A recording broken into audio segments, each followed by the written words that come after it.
Welcome to Kids A-Cookin', where kids come first and cooking is fun.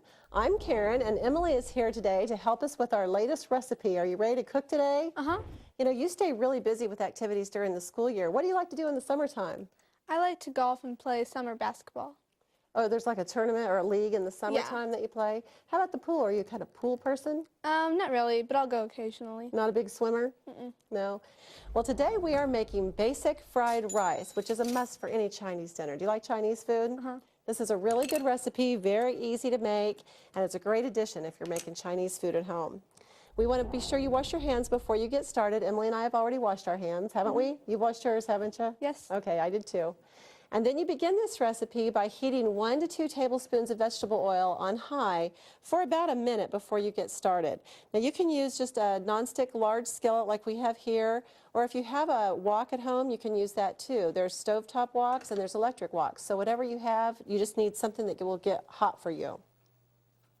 Stir frying involves high heat and hot oil, so be sure you have adult supervision for this recipe. You don't want to let young kids work with real hot heat.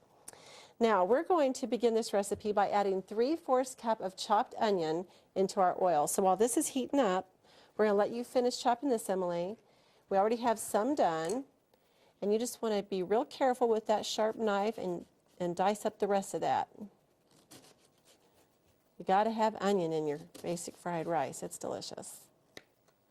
We'll want to, it's probably going to be about a whole onion to make that much, maybe just a little bit less. But I always chop a whole onion at a time, and if I don't need it all, I can save it and use the rest for later. You'll always use it up. Now you want to measure about 3/4 cup. This doesn't have to be a real accurate measure, so we have a 1 cup measure here, and you just want to fill it up, but not quite to the top, just about 3/4 the way. If you like more onion, you could add a little more. If you don't like it so much, add a little less. It's not real critical, the measurement on it. And then we'll let you add the onion to our skillet. It's sizzling, it's ready to go. You can just set that aside. Then we have a wooden spoon. You just go ahead and stir that around. You just want to cook this and stir it until the onion's soft. And you can kind of tell when that happens because it will get clear looking. So it doesn't take very long. You want to let that sizzle for a little bit. I love the smell of onion cooking. I've heard that's a trick to do at home if you really don't have dinner ready. You're still trying to think what to do. Go ahead and put some onion on, then everyone thinks you know what you're doing and it smells good. It's like, dinner's cooking. And then you can figure out what you're going to use that onion in. It always smells delicious. Now for this recipe, we need to add 4 cups of cooked rice. Now we've already done that because the best rice to use for this recipe is leftover rice. Because when cooked rice is chilled for a few hours, it dries out and it can be stir-fried with a minimum of oil. And it's a great job to have your younger kids help you with because they can kind of break apart the chunks of cold rice that have settled together in the refrigerator. So I'm going to let you go ahead and spoon this out. This is 4 cups. See how it kind of chunks together there? So you can break that up and stir that onion in with it. You want to get that onion mixed through it.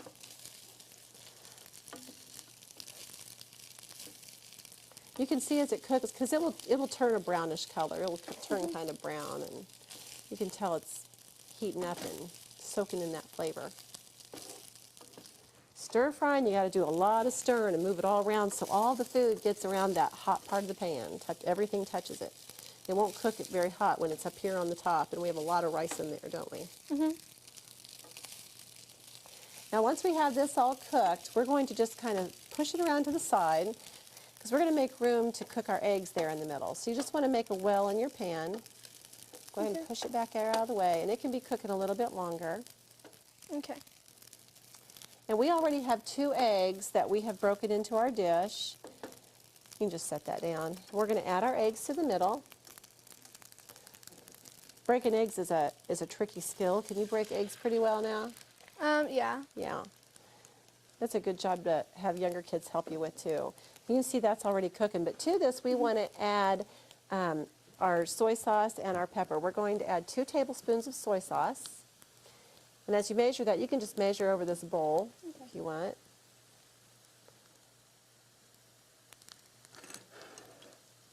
Go ahead and shake it out there. That way if you're measuring over the bowl and you happen to overflow it, it doesn't go anywhere in your recipe. It just goes in the dish and no harm is done. You can pour that in with the eggs. Then one more.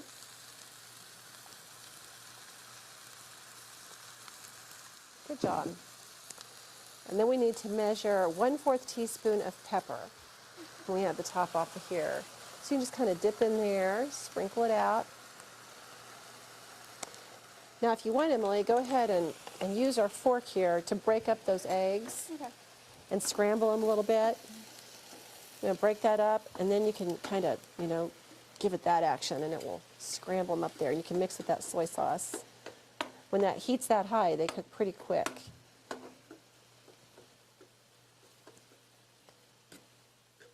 And then once those eggs have cooked like that and you have them scrambled, that looks pretty good, doesn't it? Mm-hmm. Then you just want to stir all that together. You want to thoroughly blend all those ingredients. You might want to set the fork aside and use your spoon again. And just mix all that in from the outside and get it all cooked in there. You want all the rice to look the same color, and then you know you've mixed in all your ingredients. Okay. You have all that flavor mixed in well. You can see the little hunks of egg cooked too, can't you? Uh-huh. As you're cooking, this is very, very hot, so be sure if you have a towel or a pot holder that you keep things away from the stovetop so that they don't catch on fire. We want to be real careful while we're working with this high heat. That looks delicious, doesn't it? Uh-huh. Are you feeling hungry yet? Yeah. You ready to eat? Mm-hmm. How are you with chopsticks? Not very experienced. Maybe we should just use a fork. Yeah. Okay, let's go try it with a fork. Okay. Cooking temperature is very important in stir frying. Some recipes give instructions on whether to cook a dish at high, medium-high, or medium heat, and some don't. One suggestion is to start cooking at medium-high heat and then adjust the temperature up or down as needed. Add the oil, peanut, canola, or other vegetable oils, drizzling it so that it coats the sides and bottom of the pan. The oil heats faster this way.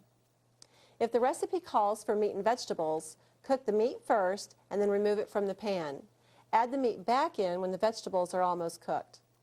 Broccoli, carrots, and celery take longer to cook than green leafy vegetables such as bok choy. Once the dish is completed, taste and adjust the seasonings as desired and serve the stir-fry dish immediately. Are you ready to stir-fry? Just remember that the two most important things about Chinese cooking are a hot pan and a sharp knife. Two great places for parents to step in and help out young hands. Doesn't this look great, Emily? Uh-huh. Let's go ahead and try it. I think this looks delicious. You can vary the ingredients in fried rice just like you can in pasta dishes. Add a variety of vegetables and meat, garlic and ginger, and whip up a main dish in a hurry. Leftover peas and carrots add lots of color too. How's it taste?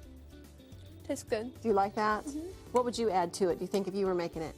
I think it's pretty good as it is. You'd leave it plain? Mm-hmm. It's really good. I like peas with rice. That's a good combination. Mm-hmm. For more information about this recipe and helpful hints to make cooking easier, go to our website. We'll see you next time on Kids Are Cooking.